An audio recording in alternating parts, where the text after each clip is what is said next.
Kekerasan terhadap anak adalah semua bentuk tindakan kekerasan terhadap anak secara fisik ataupun emosional, penyalahgunaan seksual, trafficking, penelantaran, eksploitasi terhadap anak dengan cedera nyata, potensial terhadap kesehatan anak untuk berlangsung hidup, tumbuh kembang anak atau martabat anak, yang dilakukan dalam konteks itu tanggung jawab, kepercayaan atau kekuasaan. Kekerasan emosional adalah tindakan di mana itu orang tua mengganggu pertumbuhan jiwa anak seperti pertengkaran, penganiayaan terhadap pasangan hidup, di situ dalam konteks ayah dan ibu si anak, atau penganiayaan dan caci maki yang dilakukan terhadap si anak.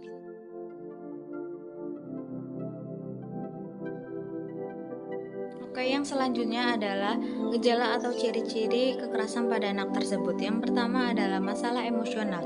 Masalah emosional yaitu seperti rendah diri, merasa tidak dihargai, cemas secara berlebihan, depresi, atau sering menunjukkan kemarahan atau agresi.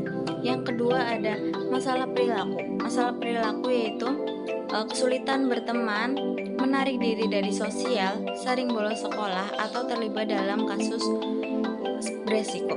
Yang ketiga adalah masalah kognitif. Masalah kognitif yaitu kesulitan berkonsentrasi, penurunan prestasi akademik secara tiba-tiba, atau pemikiran negatif untuk diri sendiri atau masa depan.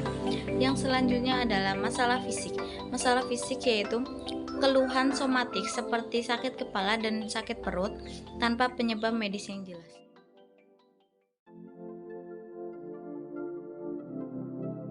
Selanjutnya adalah bagaimana cara penanganan umumnya. Penanganan perlu melibatkan pendekatan multidisiplin dan berfokus pada keselamatan dan penyembuhan emosional si anak. Yang pertama adalah prioritas keselamatan. Memastikan anak berada di tempat yang aman dan bebas dari kekerasan jika perlu melibatkan pihak yang berwenang. Yang kedua ada terapi individu atau konseling. Itu membantu anak proses trauma dan membangun kembali harga diri yang rusak. Yang ketiga ada terapi keluarga, itu jika memungkinkan, jika kedua orang tua mau berubah dan lingkungan dinilai aman.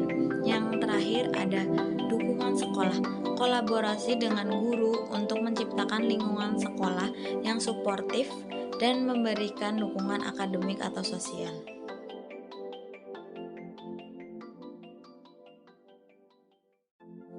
Oke, selanjutnya adalah berapa sih sasaran usia emosional terhadap anak tuh, yaitu sekitar umur 7-13 tahun. Itu masa-masa anak SD ya, itu sasaran emosional orang tua terhadap anak sekitar umur segitu.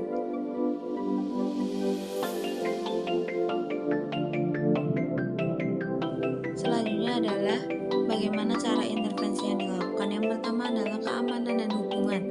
Metodenya wawancara terstruktur, icebreak yang menyenangkan, medianya itu ruangan yang nyaman, boneka tangan atau mainan. Langkah-langkah pelaksananya itu menciptakan lingkungan aman, membangun kepercayaan dengan anak, dan melakukan asesmen awal kebutuhan emosional anak. Yang kedua ada memahami perasaan, yaitu metodenya feeling card, storytelling dengan tokoh yang mengalami emosi berbeda. Medianya itu kartu-kartu emosi bergambar, buku cerita bergambar. Langkah pelaksananya itu mengenal dan mengidentifikasi emosi yang dirasakan, yaitu senang, sedih, takut, dan marah, dan memvalidasi perasaan anak.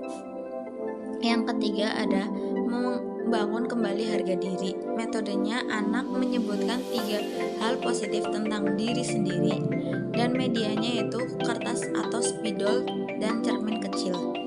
Langkah pelaksananya itu menggali dan menyoroti kekuatan atau kualitas positif anak, menggantung self-talk negatif menjadi positif.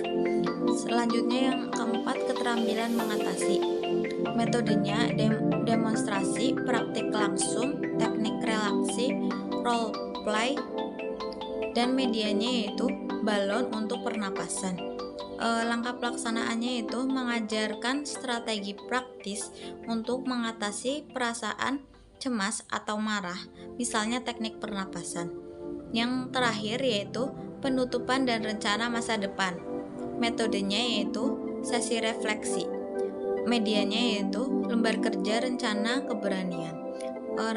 Langkah-langkah pelaksanaannya itu memperkuat skill yang sudah dipelajari dan merencanakan langkah selanjutnya.